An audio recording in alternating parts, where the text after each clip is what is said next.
Lakfény, My Lady, BZ Samba, BZ Silver, Royal Laurentina, Bíró Mira, Klicsú Vince, Cene Leila, Izabella, Tóth Zétény, Vác, Nyírpazony, Budapest és Czerösszent Miklós. Start lesz.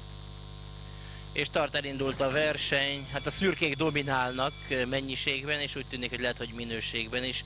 Kék dressben jön BZ Silver, Cene Leila Izabellával, nagyszerűen, mögötte pedig jönnek a többiek. Royal Laurentina, BZ Samba, Csillagfény, My Lady, nagyon egy vonalban van szinte az egész mezőny, óriási küzdelemre van kilátás. BZ Samba gyorsít nagyon, most már ott van szoros második helyen. Kérdés, hogy az utolsó méterek kinek fognak kedvezni. A kék dresszes BZ Silver, Cene Leila Izabellával megnyeri a versenyt, de egy másfél hosszon belül az egész mezőny. Fantasztikus futam rögtön így a szezon elején. Micsoda lovaglás, és hát remekül előkészített lovak. Úgyhogy mind a gyerekek, mind az edzők, mind a szülők munkáját dicséri. Az elmúlt hetekben, hónapokban nagyon-nagyon komoly munkát végeztek a lovasok. BZ Silver, Cene Leila Izabellával megnyeri ezt a versenyt.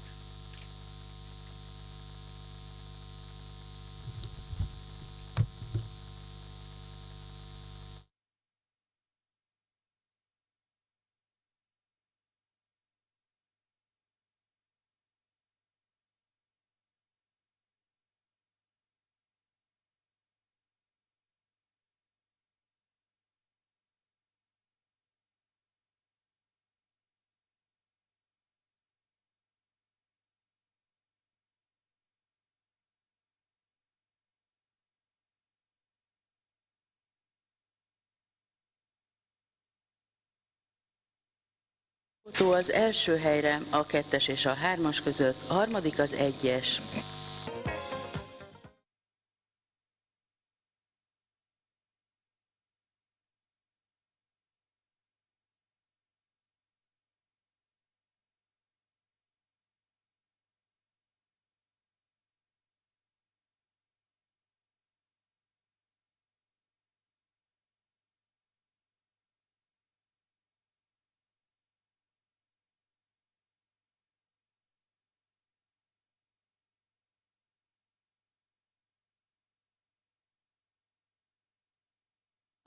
Hármas, 2-es, 1-es.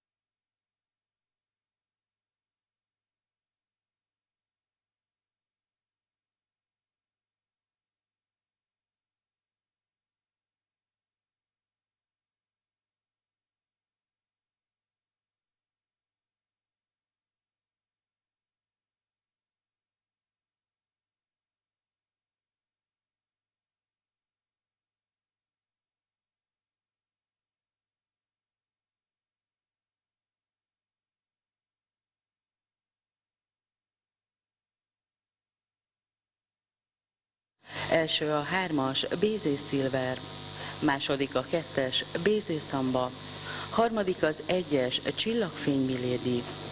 A verseny lefutási ideje 29 másodperc.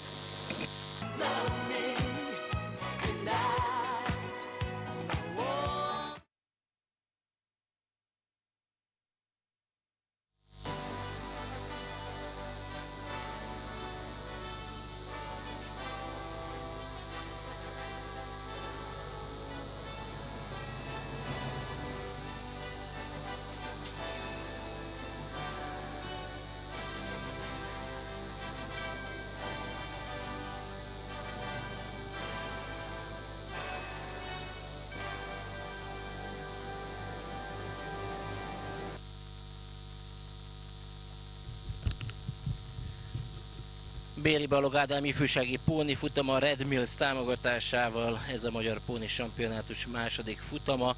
Győzött BZ Silver, Cene Leila Izabellával, mögötte BZ Samba, Klicsú Vince, Csillagfény, My Lady, Bíró Mira lett a két dobogós, és hát ez a kis legény Tóth Zétény Royal Laurentinával óriásit versenyzett, és nagyon-nagyon szoros negyedik.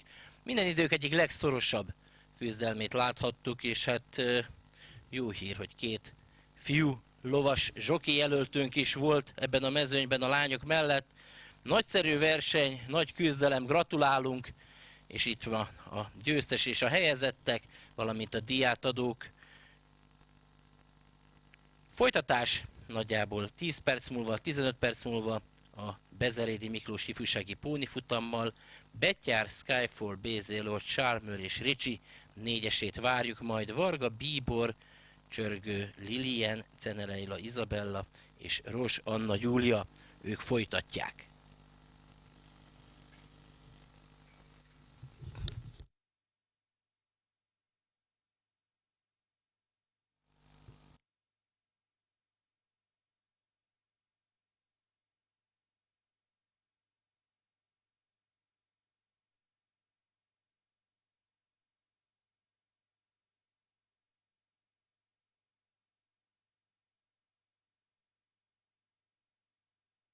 Timide favorite et ensuite trois concurrents pratiquement sur la même ligne. L'As, I Fight for Lips, le numéro 4 Wales et le numéro 4 Veracruz. D'ailleurs, parlons tout d'abord de Veracruz qui va faire sa rentrée, limite totalement inconnue pour elle. Oui, absolument. On doit dire que c'est une course très intéressante. Course à condition pour des 3 ans avec des engagements pour des grandes courses plus tard dans l'année. Et je pense qu'on peut voir quelques chevaux qui vont courir dans des groupes ou dans les listes plus tard de l'année. Veracruz, c'est un petit peu l'X de la course. Un cheval qui a gagné une course, couru seulement une fois, c'était au mois de novembre l'année dernière à Krefeld, où il a gagné très facile contre des bons éléments. Et je pense c'est un cheval qui peut s'améliorer encore une fois. Et la seule question est que les formes, les performances de l'écurie, des chevaux de Peter Schilgen, ils cherchent un petit peu la forme. Et peut-être on doit attendre avec Veracruz, c'est peut-être un cheval qui a besoin de cette course dans cette épreuve, avec René Pichoulek en bord. Mais un cheval très estimé avec des engagements dans des grandes courses. L'autre pouliche très joué se nomme Casada, la monte d'Andrea Starkel, entraînement de Markus Klug. Sa victoire à Munich était bonne le 19 novembre dernier. C'était sur 2000 mètres. Elle devait prouver sa tenue et elle l'a fait avec brio. Elle a battu I Fight for Lips ce jour-là et le terrain était très souple ce jour-là. Et par cela, il connaît le terrain, il connaît la piste si le terrain est profonde. Et c'est pour sûr un cheval pour le podium. C'est aussi un cheval pour le prix de Diane. Peut-être plus tard de l'année, elle a des engagements dans des grandes courses. Concernant les poulains, Wales était plus attendu que I Fight for Lips la dernière fois et ça s'est passé à l'inverse. Est-ce qu'aujourd'hui Wales est capable de prendre sa revanche selon vous? Difficile à dire, c'est un cheval, le terrain était trop profond la dernière fois pour Wales et Andrés Wöhler, il n'est pas sûr, il a dit peut-être le terrain est un peu trop souple pour Wales, il préfère un bon terrain, mais c'est un cheval très talentueux, très estimé, il peut tourner la page aujourd'hui et c'est un petit avantage concernant le poids contre I Fight for Lips. C'est-à-dire Wales peut prendre la revanche peut-être contre I Fight for Lips. Mais oui, le terrain peut être un peu trop souple pour ce cheval de Ferro. Quand on regarde les performances de Casada, vous l'avez dit, elle a battu I Fight for Lips donc le 19 novembre. Elle avait battu également Buffalo. C'était le 23 octobre dernier sur l'hippodrome d'Hanovre. Buffalo va porter les œillères pleines pour la première fois après des débuts manqués en fin d'année passée. Oui, mais c'est un cheval qui n'a pas une chance, Buffalo. Je pense qu'il a besoin des handicaps. Il va courir dans des handicaps plus tard de l'année. Mais aujourd'hui, c'est difficile à favoriser le cheval. Et dans ces concurrents, Buffalo, la Buffalo, comme vous voulez, le numéro 2, grand outsider dans cette épreuve, c'est le numéro 2 pour une cote de 13 contre 1. Et si Younes, qui a également été dominé par Casada, pareil, on a du mal à lui faire confiance. Ça semble assez logique. Il y a 17 contre 1 en Allemagne. Oui, c'est un outsider. Court contre les bons éléments aujourd'hui et je pense Younes aussi un cheval à négliger. 17 contre 1, c'est-à-dire seulement 4 chevaux dans cette épreuve qui ont une première chance. et mon choix, c'est I Fight for Lips. J'ai parlé avec Andreas Uberic il y a quelques minutes et il m'a dit s'il gagne aujourd'hui, il va directement dans un groupe à Cologne, le Union Rennen, et plus tard dans le derby allemand. C'est un cheval qui s'améliore